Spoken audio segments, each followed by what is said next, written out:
Inside Spurs is brought to you by our partners talkSPORT Bets. New customers get an exclusive offer of £40 in free bets when you bet £10. Go to talksportbet.com/Inside Spurs to claim this offer now.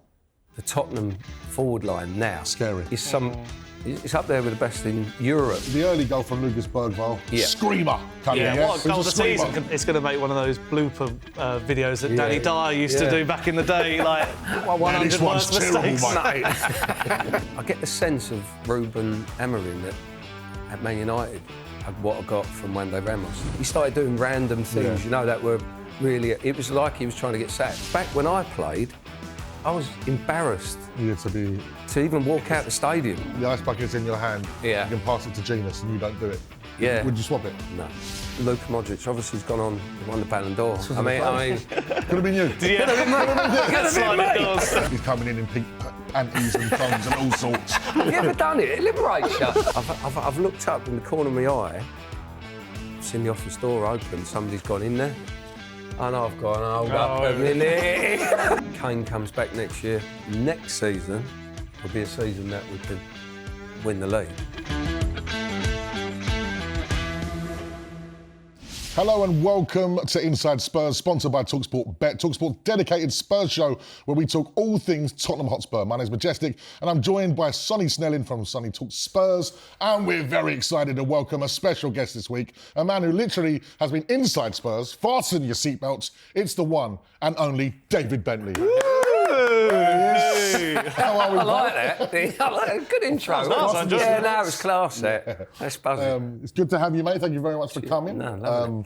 Anyone who scores a screamer against Arsenal is very welcome in this studio. 100%. Sonny, good to have you back as well. Excited to have David with us. I mean, always good to have Spurs legends, isn't it? In our midst as well. Oh, yeah. I mean, that goal is just one of my favourites of all time from Spurs. So It was. I was on the train this morning talking. I had a big Arsenal season ticket holder and a Tottenham season ticket holder, both sides. Then were you holding them back? Both on at me. I was like, whoa. Listen, we're going to dig into your career later on, but of course we need to start with last night's game, the Spurs game in the Champions League under the Thomas Frank era for Spurs, a 1-0 victory against Villarreal. First thoughts, you thought it was boring? I don't know if it's a great result. From a result perspective, at home, you get the job done, but I thought it was a slightly subdued game last night. I just thought the energy, even the crowd, Villarreal, even the way they played, they sort of come, they set themselves in. I was counting how many times Romero just literally put his foot on the ball and just walked out of defence, which is setting a tempo for the game, which then led to, in football matches, you want to be at you want to be actually in a high intense game. You're a better player for it. When it's slow, certain players are better, majority of players are better at that pace. So you see, like Jed Spence, I thought he had a sort of bad game last night. And it wasn't as switched on as he No, normally is. because I think the tempo of the game, and that's what it switches you off. So you see loose balls, people giving the ball away. The intensity, it was very sloppy. Just to give some contect to that, because I went to the game last night.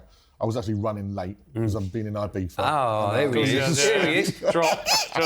But of course, it was the early goal from Lucas Bergvall. Screamer coming in. What a goal of the season. It was a screamer. So the early goal happened as well. Villarreal travelled with almost, it looked like about 200 fans. That's hardly I think it was 200, exactly. So I think the mixture of the early sloppy goal, hardly any fans in there, I think there was a whole subdued energy of the game, and I think that's crept into the game, Sonny. Yeah, I think there was a nervousness in general because, again, return to the Champions League is a step up for us as a club after even winning the Europa League. But it seemed to me that at the moment, and I think there's loads of positive to take from Frank's early start, but it was like we were slowing it down when we didn't need to, and then rushing it in other areas, like when Kudos should have squared it to certain players. It's just at the moment you can see Frank's worked out. I think he's fixed that defence. I mean, the fact that we got another clean sheet. I mean, have we now overtaken last year's clean sheet total? I think so. And now when we look at it, it's the attack now, and this Spurs attack can score goals. Even the players we brought in can score goals. It's just that sort of creative issue. We're bringing in Xavi Simons. Hopefully he will resolve that because I think he looks bright. Kudos looks good as well. I think there's just like fine little bits, and Frank's mentioned it already in his post-match. So I'm not too worried. I feel like, you just want to go into these games sometimes, win your home games, as you said, off-camera match, 1-0 win, clean sheet, and happy days, really. I don't think it's a criticism. It's not. I think they got the job done, but it wasn't the electric sort of Champions League evening. No. I think it was, but it was a great result defensively. Mate, they're so solid now, and you listen to the boy after talking about how he's got them defensively shaped as a team, and I think going forward with Kudos and Simmons, I think within the first 20 minutes they were electric. They were looking really creative, and they've got the freedom to sort of play. I think there's loads of positives out of the game. I just think from a watching point of view, it wasn't the greatest game, but they got the job done, got the 3 points. Happy days. What's that like for a player? As the players gone in there, they would have felt the energy out there. You'd feel it from the crowd. Yeah. You'd all look around, job done, boys. Another one. We go on to Brighton at the weekend. Yeah. Is that what the players would have probably taken from last night? I think you get the energy of the win, because you know that you're under pressure. You don't win that game. I think with the pressure that they're under, I think from a fan's perspective, when you're watching, you want to see a great game, don't you? Like sort of energy, so sort of coming away, great result, and that sort of sets the tempo. Like you said, they are under pressure. Some sort of Champions League debuts last night, not only for the manager but a few players and young players as well. Young players. I mean, I think Bergvall, what a player he is. Good-looking boy and all that. He's a good-looking boy. He got player of the match. Yeah. This is a young man who, for me, was class again. One thing I love about him is that sort of turn on the pivot. He's so quick to just move the ball. Does not stop running, does he? He's so positive. It was his debut. I think we forget because he's like part of the furniture now. He's 19, making his debut in the Champions League, and he's just made. It's his stage now, isn't he? He's a player like that. I put it into perspective. If he was playing for Arsenal, I think more people would be talking about him. Yeah, I feel like there's a level of he's still quite underrated. I think I'm glad about that. No one watch him. He's ours. Yeah, we don't want to. If he's gone, he's not going to get him. Exactly. Keep him. We're not a selling club anymore. But he's a great player. So positive on the ball, and if you've got a player like that in your team, making them forward runs and just exposing, he's like that Bellingham type, sort of running forward, that's strong with the ball. And his head never goes down. He makes mistakes, and he seems like a player that he can brush off mistakes easily. And to have a player like that in his team, it certainly sets that tempo that you sort of talk about. Yeah, 100%. He's sort of productive going forward, and he's an exciting player. I love watching him play. One thing I will say is in the ground, it felt like at no point was we really under the cosh, so to speak, right? No. And in like the load of Spurs groups I'm in afterwards was like, got away with that one. And I didn't feel that being in the stadium. And obviously maybe watching it at home, and there was a lot of... Second half, Villarreal definitely grew into the game. I think they probably had a better second half than we had. And we definitely controlled the first half. But I just feel like now when I watch... And maybe it's because he's the captain now, David. I think Romero now, I can... Before, there could be a heads gone moment, he might do something rash. He just has... I felt like giving them that captain's armband, can that happen to a player when they get given a responsibility that they feel that they should have? They grow into the role. 100%. I think he's that type of man, isn't he? He's that type of player. He's won the World Cup. He's done X, Y, Z in the game. I think some of his rash challenges were probably through frustration, playing under that system. It was Van der Ven come out last night. I don't know if you see his interview after the game, and he was literally saying, we're more organised now. We know what we're doing defensively as a unit now, but we didn't before. He was sort of leaving a bit on him, if you sort of read between it. I think Romero... That's not the first player to say that as well. I think Brendan Johnson said something very similar a couple of weeks ago about our manager loves defending or something. Like you can read it, like being a player, I'm going, he's leaving a bit on him there. Yeah. So Romero being that top player with that responsibility, knows how to win. If you give him that responsibility, he just run through brick walls for you. And you can see that from the game, he's commanding and organising the back four. But like going back to the chances that Villarreal created last night, I think Pepe had a few, didn't he? Yeah. They were sort of half chances, but they were still... Macario wasn't tested at all, was he? I think he looks stronger. I think he looks a bit more commanding. Better coming for crosses. Yeah. I think, and I think that's something that he needed to work on. What do you think Thomas Frank can learn from last night? I think you can't listening to him talk after. He sort of said, as a defensive unit, they sort of did well last night, sort of how they worked and their sort of honesty. But I think he was just getting the game, obviously his first Champions League game, under pressure at home. I think he was just happy with the 3 points. I think Simmons and Kudos, they done really well. They were attacking, like I thought, especially in the first sort of 20, 25 minutes, they were positive. I I don't know how many lessons he'd take out of that game last night. I think it was just a case of getting the job done and walking away with the 3 points. I think, Sonny, that, like we said before, the early goal, you're not anticipating a goal so early in the Champions League time. And in that fashion. You know, it just led to the whole game us just bantering their keeper every time we come from the ball. Wasn't it? It was bad, wasn't it? Yeah. I mean, it's going to make one of those blooper videos that Danny Dyer used to do back in the day, like 100 worst mistakes. But I just think we've got to remember as well, Big up, Danny. this is Thomas Frank's first game at this level in general. He's not used to I think he even said in his pre-match that he has 2 days to prepare for this one after the West Ham game of the weekend. So he's been used to, like, every week with Brentford waiting for the Man City, then Chelsea, then Villa, stuff like that. Now he's going, wait, now I've got to pivot midweek, Saturday, Sunday sort of thing.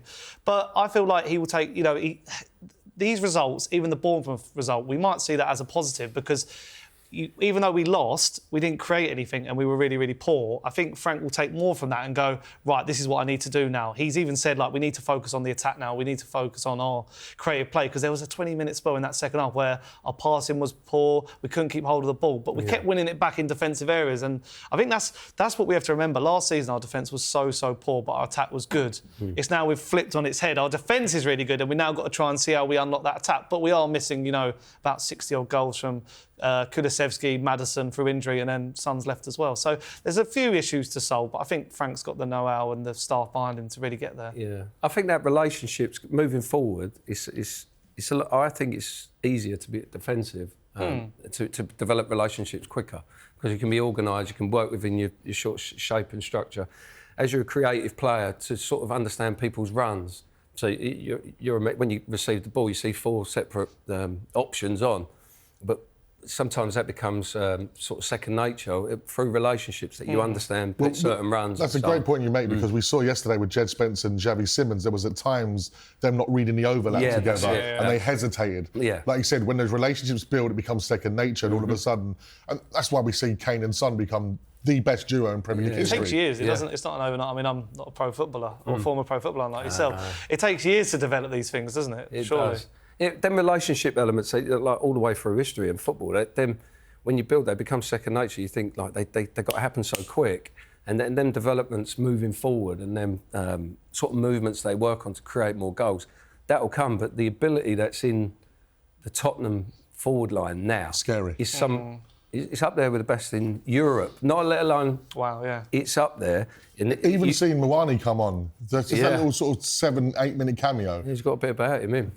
Strong. 30-second yellow card as well. He shouldn't have got booked for that. I was fuming. I was, no, he butted him, didn't he? Yeah. By accident, wasn't it? And then even the fact he looks even bigger than I thought. Yeah. Like on the pitch against like the defenders and that. I'm excited to see him come into that fold. But as you say, that forward line, when they start reading one another and can intercept where they're going to be, I think it's going to be exciting. But just to summarise, your first game, Thomas Frank's first game in the Champions League, it's a step up for him as well as a manager. There's been questions over the last 5 years. He's been touted as a manager that could go to one of the bigger clubs. He's there now, first time in the Champions League, competitive game. He's got his win. He's going to be happy. Yeah, he's happy.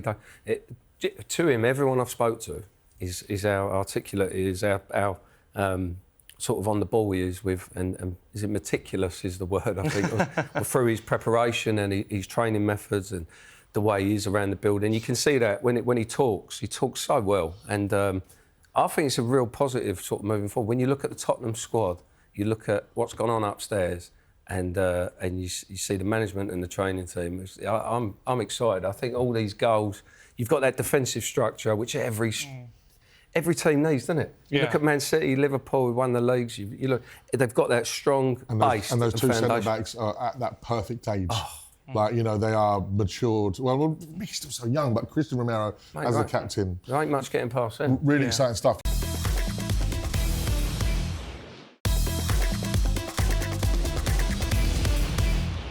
You are watching Inside Spurs with talkSPORT Bet. Sonny Snelling from Sonny Talks Spurs is here, as well as the one and only David Bentley. So we're going to be talking about some of your career now. Well, no. We had a real positive moment then about Spurs. This is your life. This is your life. Listen, it's 2025 now. Yes. It's been a while since that big move for you over to Spurs. It's funny, I remember the moment we got linked here. Yeah. Because, of course, you know, growing up in the areas, we come from similar places. I know your sister, so you know, family.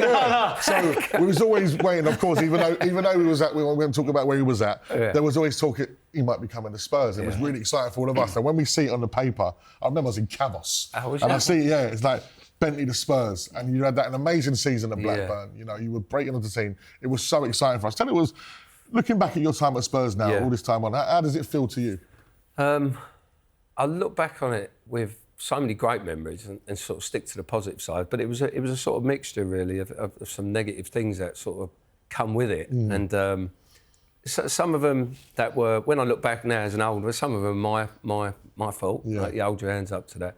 I mean, I went into Tottenham, I was so excited. I remember going away, I took all my family and friends away, and then, because they're all Tottenham, aren't they?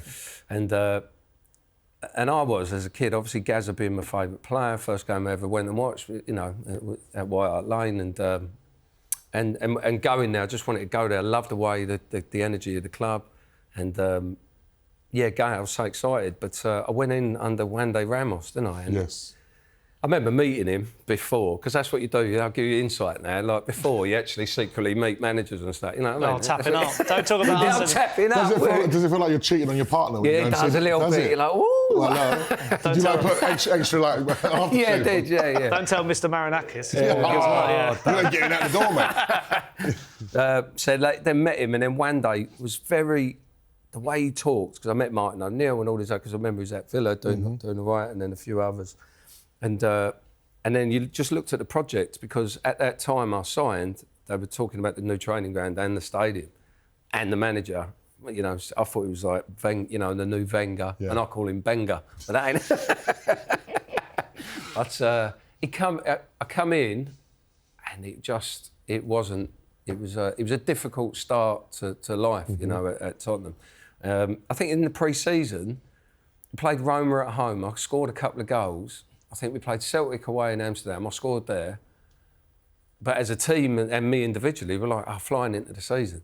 And then it was the summer that Keno left, Berbatov went, and you just had the drama. They didn't replace him quick enough. And also, the Berbatov saga went on, didn't it? Yeah. This is when he was on the bench sulking and... Oh, it was when Levy was dragging the deal out for, like, for how he does. But so it caused a little bit... And I get the sense of Ruben Amorim at Man United, what I got from Juande Ramos. Interesting. Like he's looking at it. It felt... You know when you see that positivity and energy? Yeah. You like anything. It's like your missus in the morning. Woohoo! And you're like, yeah, positive day today. Oh. Yeah, can't wait to go to bed tonight. But then you got that positive energy that's within the football club, and you got the manager projects that, and everything. And then slowly you see the wheels turn. Then he's turning up as if he can't be bothered. He started making us train in the evenings, and he started doing random things. You know, that were. Really, it was like he was trying to get sacked. You felt it, and it was that was, you know, after making being so excited, that was a big sort of negative for me. You know, like being like when I look back and reflect on it, and then Harry coming in, and obviously the Arsenal go and all the positives, qualifying for the Champions League, because that's what I went there to do that as well, and to get into the Champions League, the club. First time in the club's history? Yeah, from a financial perspective behind, and obviously fans and all my mates and everyone I know living in the area, to qualify for the Champions League was massive, and especially against Man City when we did it. That was the old ice bucket. That was the old ice bucket. Oh, we remember that now, don't we? Quickly tell us about that, because there's rumours that that ice bucket moment there, like, ruined your career at Spurs, like Harry had the hump with it. Well, I never played again, did I? No, I don't think it was that. It was a little bit, but... Do you reckon there was some underlying... Yeah, I don't know. I don't think it was the only thing, because that's me saying that I conducted myself. I was always fit and 100% fit. I was always like that. But, there was a few things that happened that probably that were my fault, as you reflect back, you know. But that moment... and also, I was a player. It's the way I'm as you like, but no, really. I want to play every week. And back then, I tell this now. If I'm playing now, you're part of the squad. You don't play. No one criticises you. You're just like having a fag on and sat on the bench. back when I played, I was embarrassed to even walk out the stadium. I thought they were all looking at me. I've not played. Because now you've got like starters and finishers, haven't you? You know, like all your family. I didn't play today. No, you're not good. You ain't good enough. Yeah. So you were sort of drilled differently. So you got really offended by not playing. Every player, like back then, that's how it was. You were fuming when you didn't play. It's even a generational thing. Even like from Sunday League football, you know.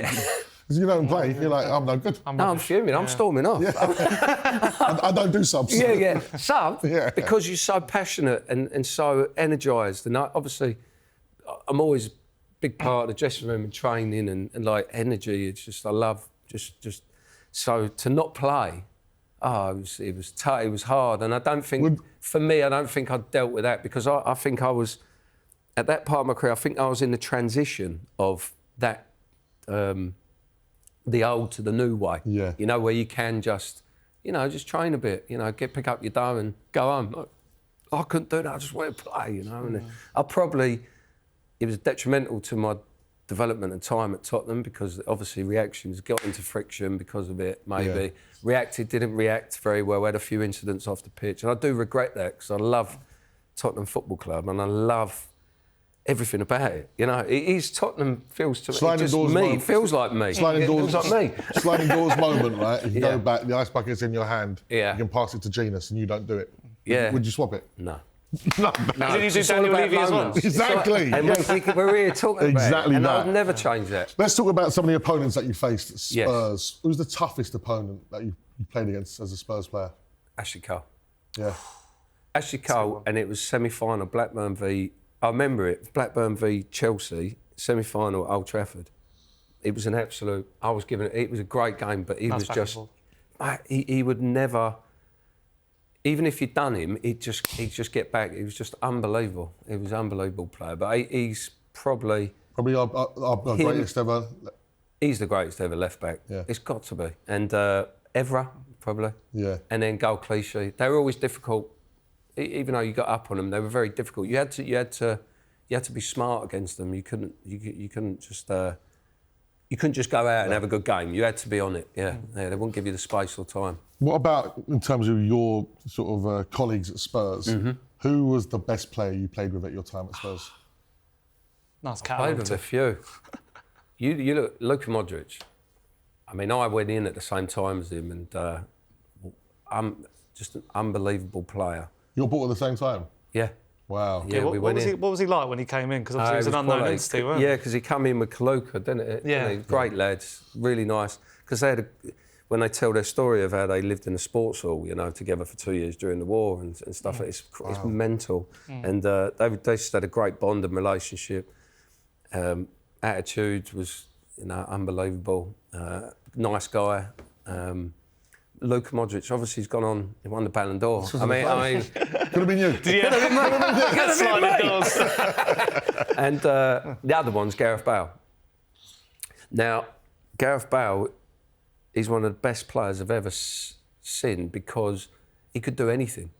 He could slide tackle better than anyone. He could the throw-ins. He had the longest throw I've ever seen. We could do with him now, couldn't we? Free kicks, pens, But, obviously, the whole thing was it. Sonny, how many games did he go? Was it 35 plus without winning for Spurs? Well, I was there at the time. Yeah, that's what I'm saying. Yeah. So, did you see the ability that we weren't seeing as fans in training, etc.? And he was like, it's got to come good for him, or did it kind of just develop? Well, the management were going to move him on. Yeah. I think Forest were in for him, and it was a day. So sometimes, because me and Harry and that he used to sort of talk to me. He'd ask me questions. Because he knew that I could get. I think it was a bit of the dressing room if I sort of fit. So me and him used to have conversations about all sorts of things. But one of them was Gareth Bale. Remember the So how would that? Let's do that conversation now. I'm Harry. Yeah. So listen, David. Come on, my ear. Listen, David. Gareth lost 35 games in a row. It's not terrific. What we're going to do? Well, I think he's done me there. Yeah, the acting it's good that. But I think it's just like in training now. I'm not sure about him. He's got to go. And I think Forest rimmed for him. And Gareth at the time used to wear air clips. Didn't help him out, and you're like, that ain't helping you out, mate. Did you put your arm around him and tell him as an older to say, look, Gareth, get the air clips out, yeah? Oh yeah, I'd be all over him. Right, get him out. I'd say he was a great lad, great kid. Yeah. And he just one day, I think it was an injury. It wasn't. I think Benoit got injured. Yeah. And it was one game, and that's football, isn't it? I mean, but it's funny because he sort of had to take his opportunity again, and then he just, I think, Liam Brady said to me when I was a kid about the penny drops. It's great. I say it to my boy now. Like one day, you just figure it out in life, and then one day together. penny drops, and you go, I get it. And he just went, didn't he? But pace, strength, like everything. So like Bale and Modric at Tottenham, yeah. Both went on to play for Real Madrid and win ridiculous amounts Exactly, of there you go. Modric's still doing it now. Not a bad answer, is No. it? Yeah. Modric's still doing it now. Scored the weekend against AC Milan. It's incredible. What a guy. Little Johan Cruyff, isn't he? So that they were that was the best of Spurs. I want to talk about the worst. I'm talking not playing. Throw 'em under the bus. No, even shame. We're talking about the bus. Oh. In terms of the worst people to sit on the bus or flights with. Who did you see? I'm not sitting with you. Oh, I don't know. I've got that complex where I do it. I'm the one, innit? Yeah. They're probably like, if it's no one around you, it's you. Bentley's coming. Bentley's coming. Headphones on. I'm like, oh, mate. Play cards. The worst. I wouldn't really have one, really, mate. If I'm on it, I wouldn't. It seemed. Do you know what? I had the pleasure of obviously playing in that sort of Spurs Legends match. I played against that dressing room, right? And the camaraderie in your dressing room just seemed amazing. Like this guy, and honestly, other Spurs players have said to me, Bent's in the dressing room, you want him in there because it raises the energy and the vibes. He's coming in pink panties and thongs and all sorts. I've got some awful images in my head. It's an image and a half. Right. It's a beautiful thing. Have you ever done it? It liberates you. We should all do it as Spurs fans. Come on, next game. We should have come in here, dress like that. That's it. But yeah, it looked like there was a real togetherness in that dressing room. Yeah. You saw it with the bucket incident and getting into the Champions League. Was that driven by having someone like a Harry Redknapp there? Because he always seems such a man manager we always talk about. Yeah. But it's the particular group of players at the time. No, I wouldn't say it was driven by him. I think at the time he was, especially when he was at Tottenham, he was trying to be taken more serious as manager. Really? I think he got that label of a wheeler dealer, didn't he? And he got. Remember that interview as well? Yeah. No, I'm not. Oh, don't say it. Yeah. Sorry, Aaron, please. So I think he wanted that credit because he cancelled our Christmas party, but we still went on it, didn't we? Can you remember? Yes. I love But that. that shows the team spirit, Yes. is that not one man said no. And I think it's developed from inside. Who led the Christmas party idea, though, to do it? Is it? Well, it was me, Keno. We can't argue with you, like. Yeah. Keno's back in town. Boom, boom. Dublin, here we go. We're on a party bus going round Dublin. You know, one of them that lights up. She like, way. She got Keno and like led the king. Way. But you had a group of players like Woodgate, Crouchy, me. We had Jimmy Walker. So he was a good one to have in the dressing room. Just as I think he was third choice keeper, but he brought. That was a good move by Harry, bringing him in. And then you had an environment, and they are created by the people there inside. But it's, for me, like even not playing, if I'm not starting, I ain't letting the boys down because my mates, isn't I? Yeah. And if you've got that mentality that you still want to, I'll talk about this or banter, you know, because I'm on a little mission to rescue that banter. BBB, bring back banter. Yeah, bring back banter. Campaign started. Don't worry about that because I think it's been a negative. People have tried to twist it as a negative sort of vibe. I think it's sort of young men, especially within football, that banter, or you see it in the cricket and rugby and football especially. That it's a great thing to have every day because of the pressures you're under and sort of externally from internal like that. It really does develop sort of good team spirit, and that will take you further. That took us because we had loads of ability within the team. But I don't think we had enough ability at the time, even though we had them great players. Yeah. When you look at the actual squad, we weren't. It was our sort of camaraderie and our sort of spirit, I think, that got us into that Champions League over Man City at the time, and I think that showed. And it's funny that you say that because those teams at the time that we were going up against, I remember it was a week. We beat Arsenal on a Wednesday, beat Chelsea on a Saturday. Danny Rose had that debut, didn't he, toward that goal. What was your lot's reaction when that went in? Oh, mate, it was unbelievable. Especially because he's a good boy as well, Danny. And he like he said, you see that, you're just buzzing, aren't you? Yeah. And then, better than your goal, though? Eh? Better than your goal No against us? chance. Mate, mine had a bit of finesse, didn't it? exactly, Walloped it up, put a bit of side on it, didn't I? Do you remember who set you up for that goal? It was Jermaine Jennings headed it. Luka Modric laid it back. It was a chest to you, wasn't it? Chest or something, yeah. Not a bad goal. Like the build-up to the goal, wasn't it? The commentary. Bow, Modric. Yeah. Ballon d'Or, whee. There's Bentley. I have that. Yeah, Ballon d'Or. Now he's bringing back the banter. Yeah, that's it. Bringing back the banter. If there was a Ballon d'Or for banner, I think you probably would have got it. Yeah, but I think that's good for you don't take yourself too serious. 100%. Not being offended. And if I'm giving you banter, it's because I like you. Yeah. And it's not. I think that's been taken. I don't know. Especially maybe it's a society thing, but then you see it internally in football. We want to see their characters. Like for the players that are out on the pitch, they're a reflection of us, and you want to see them having a good time within. Maybe not where I took it sometimes, like crowds. Well, I was going to ask you next, right? Because can banter sometimes go too far? Because I want you to lift the lid on something for me. Go on. Spurs have finally won this trophy in a long time recently, and you represent us as Spurs fans. Yes. You've been over this celeb football over the Emirates. Oh, yeah. The game I was actually supposed to play in as well, but I was away, right? Oh, imagine me. I know, it would have been a problem. So you've nipped into a certain Mikel Arteta's dressing room. I have. You've nicked his beers. I have. With winners on the back. Oh, yeah, I forgot about that. Now tell me, was there any backlash to that? Oh, yeah. What? Tell me, I want the exclusive right now on Inside Spurs. We'll talk sport bet. Come on, tell me. I'm banned from the ground. No. I was right out. So the build-up, got the shirt, and I was thinking, I've got to put winners. I can imagine you just... I'm just like, I'm building up. I'm not thinking about the game. I'm just thinking all this. And what I was going to do, I was going to get the shirt on, winners, and then get out in the centre circle and give it, you know what I mean, do a bit. Like. And, but what turned up to the stadium, we're in the home dressing room, and I've sat down, I'm buzzing off everywhere, doing a bit. I've put the shirt on for all the team, all the boys, and I'm giving it a bit, like... Because I did press-ups, didn't I, on the badge, didn't I? I think there's a gif or whatever we call it, done a bit. But then I've looked up in the corner of my eye, I've seen the office door open, somebody's gone in there, and I've gone, hold up a minute. So the whole game, we've gone through the game, and I'm thinking, right, wait for it. And then, because it was Woody and Kleiny were there as well, so you got the boy, they're all sort of influencers. I'm a bit of an influencer there. So I've got it on. I've gone and scouted out the room, and I've only seen his beer fridge open, and I went, oh my God, it just gets better. And it's just perfect timing. And it was a beautiful thing, and then just went in, and but it got put out on socials, and obviously Arsenal asked for it to be... I think it was due to the charity sort of, because it went out... Okay. But once it's out, it's out. Exactly. It's out. It's there. But it was a great moment. Yeah, I loved it. I loved every minute of it. Camden Hell's that. It was brilliant.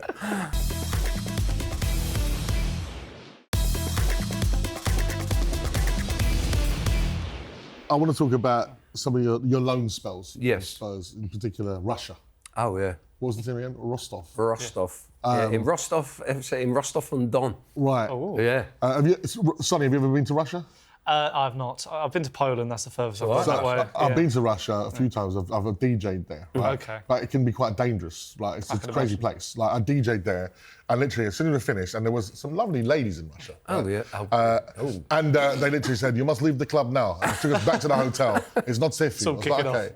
What was your time like in Russia? It's a beautiful country. Especially with you.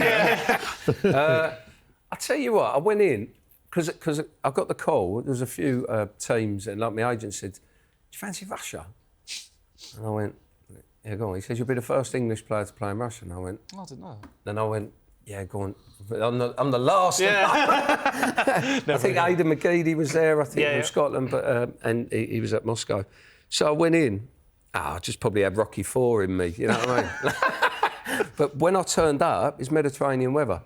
So there was a lot It's quite near Georgia, that bit, isn't it? It's quite like... Yeah, so it's called... It's a bandit country as well, isn't it? It's like where they send all the criminals from Moscow, they send them away to Rostov. So that's what they sent you then? Yeah, they did, yeah. I felt at home. So I've gone in. It was a great experience because I experienced so many weird and different things. And there was... Yeah, it was. Yeah, a few bit... The way they are and they live. But they love karaoke. Oh. Russian you believe karaoke. that? Yeah. Right. No, let's hear the karaoke night stories. Come on. So you go in and you just think, you think, don't you, that like Russians, they're a certain way, isn't they? And like Pavlichenko and all that. Yeah. He was a good boy, actually. Him, yeah. Got some stories on him. But then you go and you think they'll just go and sit in a club and they, like have champagne and like, that's how they. Oh, mate, in their bars, they've got every bar's a karaoke bar and they've got a full book. And like they get up and take it serious. But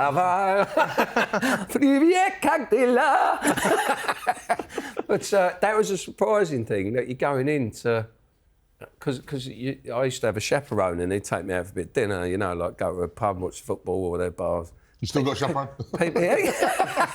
People would be up in karaoke. No, did it? But I did enjoy the experience because it's like... There's no English anywhere though. Like, when you're trying to read things, it's so hard to navigate, isn't it? Yeah, it's just... It's pure Russian, but I enjoyed it. But there was stories from there, yeah. Stories. What ain't going on here? I'll be out. You want to see me again?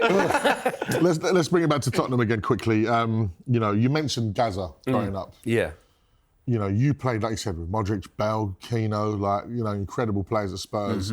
And the era of Spurs that first got into the Champions League. Is there a particular era at Spurs that you wish that you could have played in? Like you mentioned Gaza, like... Hoddle or Gaza. Oh, Yeah. Yeah. Aussie Ardelas, you know that? Ricky Villa. It's all them sort of boys. But when you're looking at Waddle, Gaza, Klinsmann, like even Klinsmann, I don't know, when you look back, Ginola, imagine playing... We were like the amount of talented players that have been through the door, I think that it's just... It's unbelievable, but that Gaza, if I could have been in with Gaza... Oh, God. The duo. I'd have... Bentley and Gaza. I'd have been But you'd both be riding ostriches down the old training. Shooting the rifle at the cockerel. But he's... my rabbit was called Gaza, wasn't it? I love it, isn't it? But, he's just obsessed with just the way he is. I mean, it's so devastating to see like the way he is now because he's such an icon. And, you remember the 1990 World Cup and just... He sparked the life of me as a footballer. Like, he lit the flame, like, just seeing... And it was more his personality, really, the way he played the game. And But that brings up a really good question then. And, we've seen it now with Jack Grealish going to Everton and he's coming back into form. Yeah. Great to see Phil Foden scoring at the weekend as well, getting himself... Do you feel that a Paul Gascoigne wouldn't exist in this era because how many coaches are putting their arms around Mavericks, so to speak? And you look at the managers Gaza had with Terry Venables, so Bobby Robson, etc., all understood, it's Gaza. Let Gaza be Gaza. Let him go, Do you feel like that's lost a bit in the game now, given those players? Because even with yourself, as a young man coming through, we saw like, when you'd express yourself, there was just so much natural ability. And I think your personality reflects the way you play the game, 100%. which is joy. Yeah, it is an art form, isn't it? You've got to go out there and you've got to play. You can't play and be creative with your head in a weird way. You sort of express it, through your heart. Like,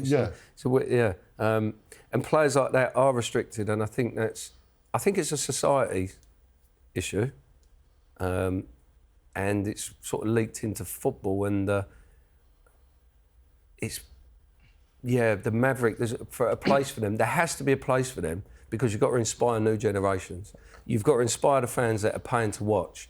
And you've got to leave space. I think it should be a manager's and a club's responsibility to have Mavericks within the team and allow them to express themselves, allow them to overstep the mark in what they say, how they do it, and be that.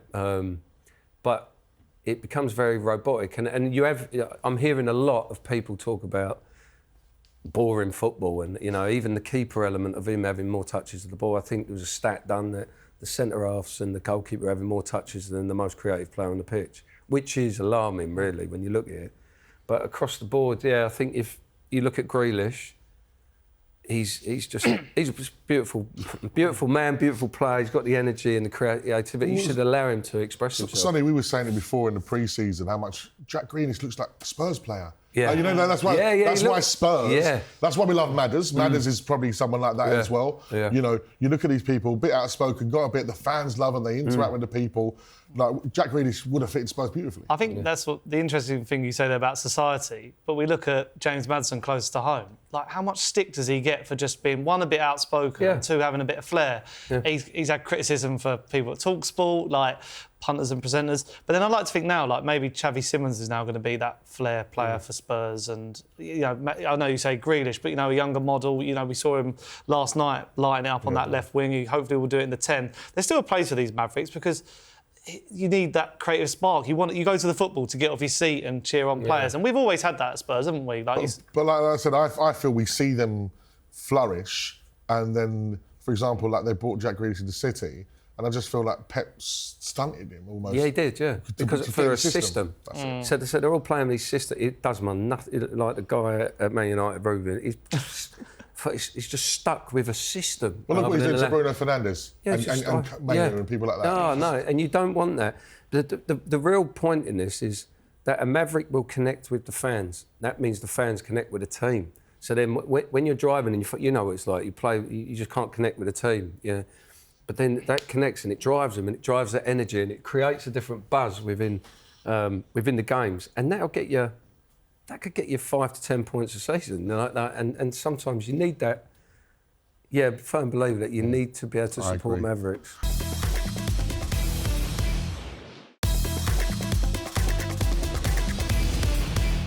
Let's just talk about Spurs now. Let's get your thoughts on Thomas Frank so far. Yeah. How many competitive games we had so far now, Sonny? About five competitive games.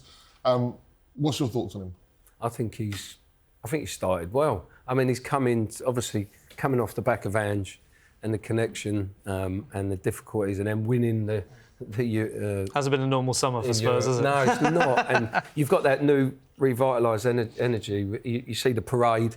And you see all that, and then he's had to come into an environment and really stamp his authority, not only on the team, but I think looking at the players, I think he's won the dressing room. Just hearing what they're sort of saying about him, seeing what they're sort of doing on the pitch, which is a great positive. That shows what a great manager he is to be able to do that instantly.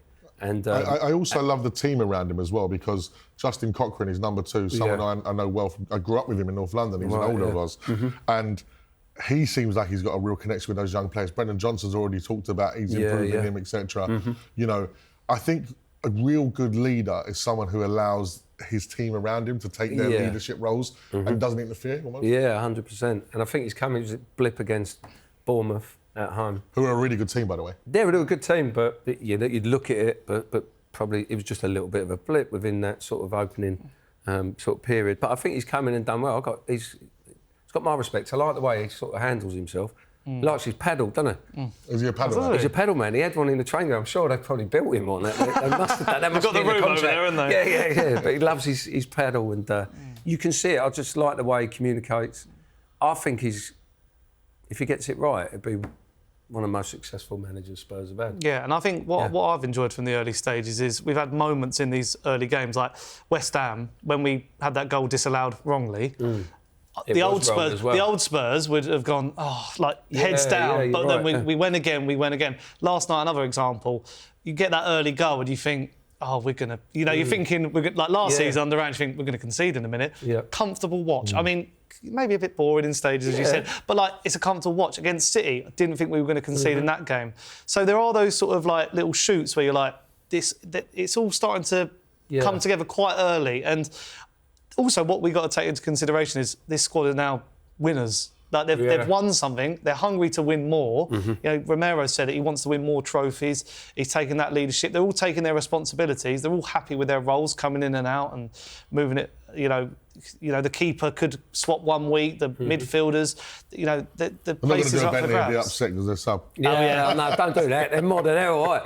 But I think you were saying about the environment you played in. I can see that environment building again, and you've sort of Levy's gone now. You've got a bit of a freshness. You've got Vinay's come in. There seems to be a 100%. Nice bit of positivity coming. And back to what David said about characters and people in the dressing room. You know, I had the pleasure of bumping into some of the lads at the boxing, the Boazic. And Madders was there, Van der Ven, Solanke, Spence, Brendan Johnson. And you definitely, Madders is he's probably the leader of the group chat. Oh, yeah. He's organising it all. 100%. Yeah. And, they were there all together. I love seeing football teams together and lights out because it just feels like there's camaraderie there. But that's probably what drove the win. Yeah. That's what I mean. To get it over the line, you know. And those Christmas parties on the party bus. I had a very important bring back the party. Exactly. In terms of the players that we've now got, of course, we're seeing various changes at Spurs, director levels and down, etc. Has he got the players to succeed at Spurs now, Thomas Frank? I think he has a squad strong, defensively looks strong. I think in the midfield, I like maybe the boy at Crystal Palace, you know, the left-footed boy. What's he Wharton. Wharton. Yeah. Somebody like that could sit in front and just dictate games. Maybe the I know young Pellegrini Gray replacement, I guess. Yeah, you've got Gray. He looks comfortable on the ball, but you're looking. I think he's being touted Real Madrid sort of stuff. If you can nip in and get a player like that, I think that sort of advances you on. And maybe Kane comes back next year. Well, I touted this the other week on my channel. It might happen. Especially with the change of at the top. Yeah. You know, if there was any kind of issues or bad. Quickly on that, what was your dealings like with the previous chairman? Yes. No comment. Yeah, difficult at times. Yeah. He's. I mean, all credit to Levy, unbelievable businessman. What he's done for the football club, it is amazing. You know, like when you come out the other side, dealing with him. Yeah, he sort of penny pinches probably a bit too much, but he's trying to do that because he's a businessman. Yeah. I don't think at times that helps sport penny pinching. You know, just in little areas. You know, you can see it at Man United now. He's trying to do things in you know, places. The staff that really create a football club, and that is another element as well. The people that you have that you don't see in a football club that create that energy as well and day-to-day sort of thing. Well, and I can see with say the love that you guys still have of members of staff that you go back and help and do stuff for, you know. Yeah, Jokesy and people like that. The kit man has been there for years, and he's a vital sort of part of the football club, you know, and creating that energy. I think sort of Levy might have at times sort of played about with that a little bit too much and caused a little bit of disharmony. But he was running a business. You can't really have everything. Almost. You can't have everything. Yeah. So but it's left us in a really good position. Yeah, 100%. So let's talk about the expectations and predictions for the season for you. Now you've seen Frank. You've seen in different circumstances. We've seen the Premier League. We've seen the Champions League. We've gone to City. We've had every sort of game, I think, now for making a bit of an assessment. Thomas Frank's PSG. Yeah, exactly. Yeah. What's your predictions for Spurs for the season, David? Definite Champions League, which we're going to... Whether to win the league this year, I think next season will be a season that we could win the league. Whether we got a chance of doing that this year. And a cup competition, definitely, what with the FA Cup or the League Cup, I definitely think we've got a chance. I think he's got the discipline. We've got the quality in the squad and the team to actually go and win something this year. I think to win the Premier League, we've got probably more of a chance of winning the Champions League than we have of the Premier League. I think just at this point... We're too far behind the Liverpools and I think Arsenal. we're just, you know, when they talk about that in year... the projects. Yeah, I think we're probably a year, but we've certainly got the start of that being able to take over. If it's orchestrated well in the transfer windows and the sort of right buyers, you're going to see Tottenham, like next season, have a real go at winning the Premier League. I think it's a big ask to do it in the first year. Unless you're Arne Slot. Unless you're Arne Slot, yeah. I think they're just a little bit different in their sort of where they're sort of at. You agree with that? Yeah, I feel like, I mean, hopefully fifth place gets Champions League again. I think we're, you know, really strong starts of the season in all competitions. And, yeah, I think you're right with the Champions League. I said before the ball was kicked, maybe if we can get to the knockout stages, it'd be good. But I think we're maybe one or two... Like, Xavi Simons was a statement signing. We went out, took a player off Chelsea. He's going to get us off our seats. I think we could do with a left winger, maybe like an Adamola Lookman or a Semenyo in the future. It'd be great on that side. Amazing, oh, what a player. But yeah, I think we could. I mean, we can go to the big boys this season and get results. I'm positive in that. Well, we've already done it. One. Yeah, they Manchester City. Oh, we always do that. That's easy for us. He's done it. Yeah, exactly. He's still Champions League football up there. I've never read that. Listen, chaps, always a pleasure. David, thank you so much for being a part of it and some of those amazing stories and some of those that you'll tell us off air. Thank you very much. That's all we've got time for this week on Inside Spurs. A huge thank you to Sonny and David. We'll see you soon. Come on, you Spurs.